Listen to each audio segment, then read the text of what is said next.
उसमें अलग अलग तरीके से, जैसे नाम गायब कर देना, डिलीट कर देना बहुत सारे वोटर्स के, एक आदमी हो उसके बहुत बार नाम रिपीट करना, एक घर में बहुत ज़्यादा 200-250 जैसे नाम दाखिल कर देना, इस तरह से अलग अलग प्रकार के जो हथकंडे अपना के पूरा जो वोट चोरी का एक तैयार करके भाजपा को दे दिया है, जिससे वो बहुत आसानी से बोगस वोटिंग कर सके। तो वही वो अपने शंका के दायरे में है चुनाव आयोग खुद।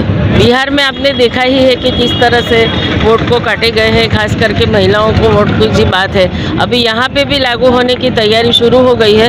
पॉलिटिकल पार्टीज़ को भी बोला है कि आप आपके BLA को भेजिए, हम ट्रेनिंग देने वाले हैं। तो यहाँ बस वो शुरू ही करने वाले हैं। अब ये लोगों को इसीलिए हम जागरूक भी कर रहे हैं और कांग्रेस के कार्यकर्ताओं को भी बहुत सजग रहना पड़ेगा कि जहाँ जहाँ पे ये सब वोटिंग का जो लिस्ट लेके ये BLO घूमेंगे, तो साथ में अगर हमारे कार्यकर्ता भी देखेंगे तो इसमें हम लोग ध्यान रख सकते हैं। नहीं तो ये कुछ भी मनमानी, अभी कल ही हमारी एक कॉरपोरेटर ने बताया मुझे कि उसका नाम गायब है, और वही नहीं उसकी सोसाइटी के और आसपास के एरिया के लगभग 1000 से वोट गायब है। अच्छा, सही बात है। वो जो हमारे माना जाता है कि जो हमारे कोर वोटर्स है उनकी तरफ ही ज़्यादा इनका झुकाव रहेगा। कॉरपोरेशन के चुनाव है तो इनको आइडिया है कि कहाँ कहाँ पे कांग्रेस के स्ट्रॉन्ग वोटर बेस है, तो वहाँ वो ज़रूर रखेंगे। इसीलिए हम लोगों को बहुत ध्यान रखने की ज़रूरत आगे है। की क्या रणनीति?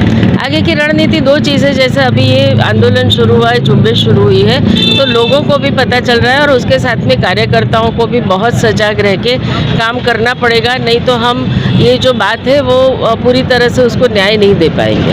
देखिए, गुजरात में जो है आप समझ सकते हैं कि जो संस्थाएं काम कर रही है, खास करके सिविल सोसाइटी मूवमेंट चलती है, उसमें भी बीजेपी है बहुत प्रेशराइज करती है और उन लोगों को भी बहुत दिक्कतों का सामना करना पड़ता है। लेकिन उनको खुल के आगे आना चाहिए और उनको हिम्मत जुटानी चाहिए, क्योंकि अभी नहीं तो कब।